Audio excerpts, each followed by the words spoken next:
time this morning and allow me to put a tag on this text. I want to talk to you on the subject, you ain't seen nothing yet. You ain't seen nothing yet. I do know that grammatically that is not the right way to say the sentence, but theologically it makes so much more sense when you put ain't in the sentence. You ain't seen nothing yet. My brothers and my sisters, I've come this morning to challenge you and to ask you just one question. What do you trust God for in the next year? I know that we could sit here like many times when you celebrate the celebration of a pastor being at a church for 7, 10, 15 years. When there are church anniversaries, you can sit and listen to somebody read the accolades of the past. And many times we will get puffed up by listening to the accomplishments that we've been able to perform over the last 10 years. But instead, I challenge us this morning not to think about what we've already done, but think about what we have been charged to still complete. It's easy for us to bask in the glow of what we've accomplished. We can stand up here and talk about carpets and tile. We can talk about lights and now ceiling fans. We can talk about paint, brick and mortar, things that God has allowed us to do in the last 10 years. But I would like to engage you in a discussion of what you believe God for the next 10 more years. It's easy to sit here and talk about it and let somebody read your accomplishments, but how many of us have come to church this morning with the idea, God, what do you still have in store for me?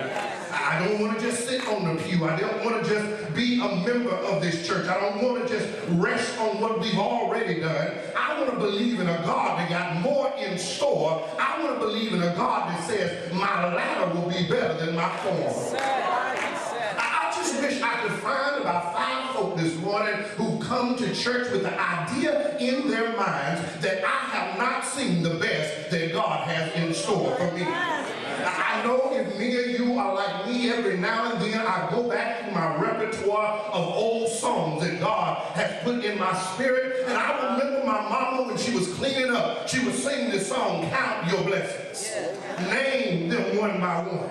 Count your many blessings, see what God has done. And I know that many of us have engaged in things like that. You've counted your blessings. God, thank you for food to eat. God, thank you for clothes to wear. God, thank you for 2 or 3 cars to drive, 3 or 4 suits that still fit, a pair of shoes in every room of the house. I know that we have blessings that we can thank God for, but how many of us really understand that we haven't seen anything yet?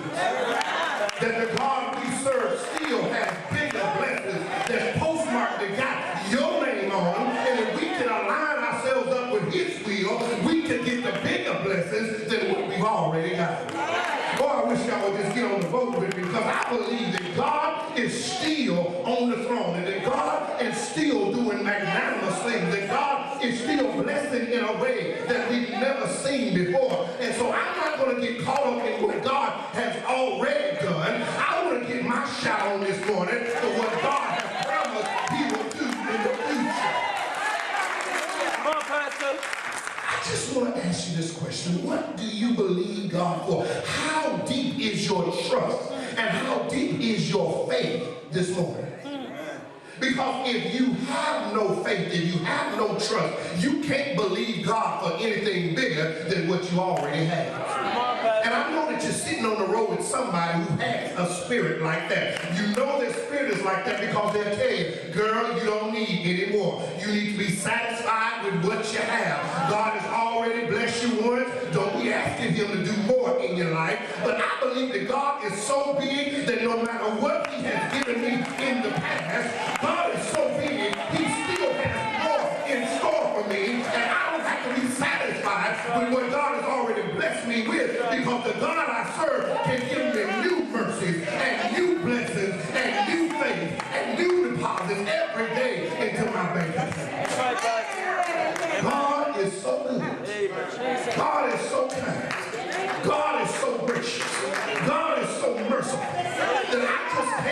in my mind that I haven't seen just but the tip of what God has in store for me. And I wish I had a church this morning who could get on board and realize that God has only shown us a tip of what he's going to do.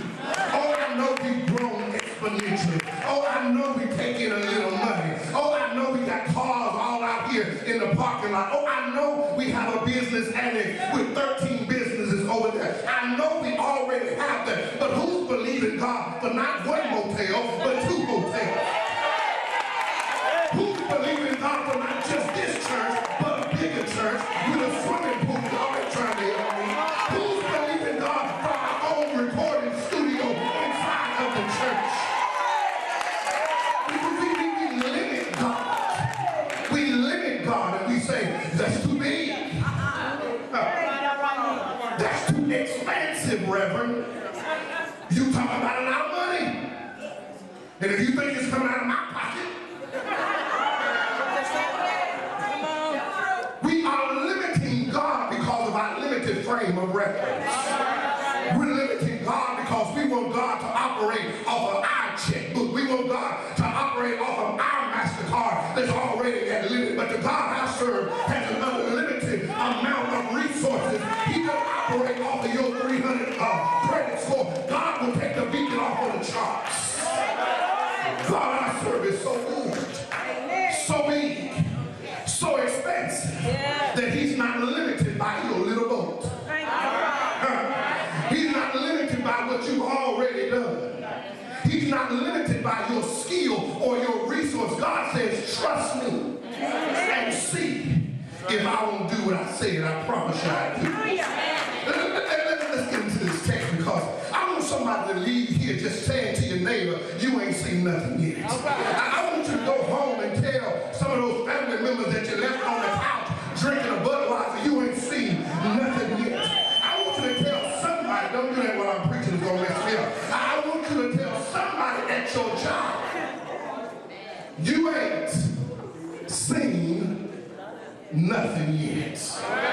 You ain't seen nothing yet. Look at the text. The text says Jesus had been chilling with his boys. They're by the Sea of Gennesaret. That's the Sea of Galilee. For those of you who don't know, Jesus walks up to him. He's looking to call him some disciples.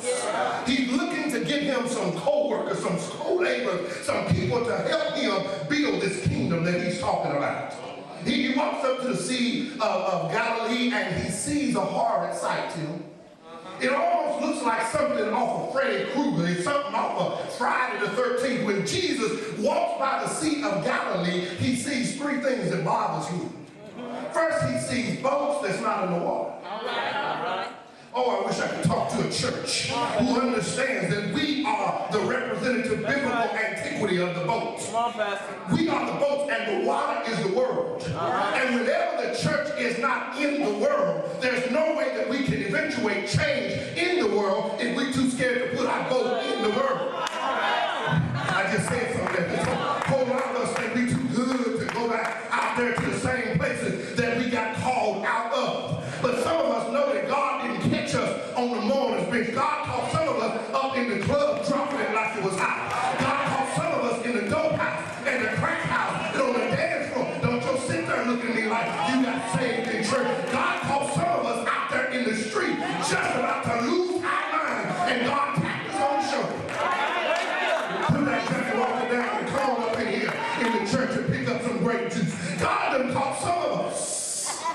We so scared to go back out to the same places. We scared to go talk to the same folks we used to party with. We scared to go back out there and tell them there's a reality in serving a true and living God. Jesus saw a horrid sight. He saw boats that were not in the water, but then he saw fishermen that weren't in the boats.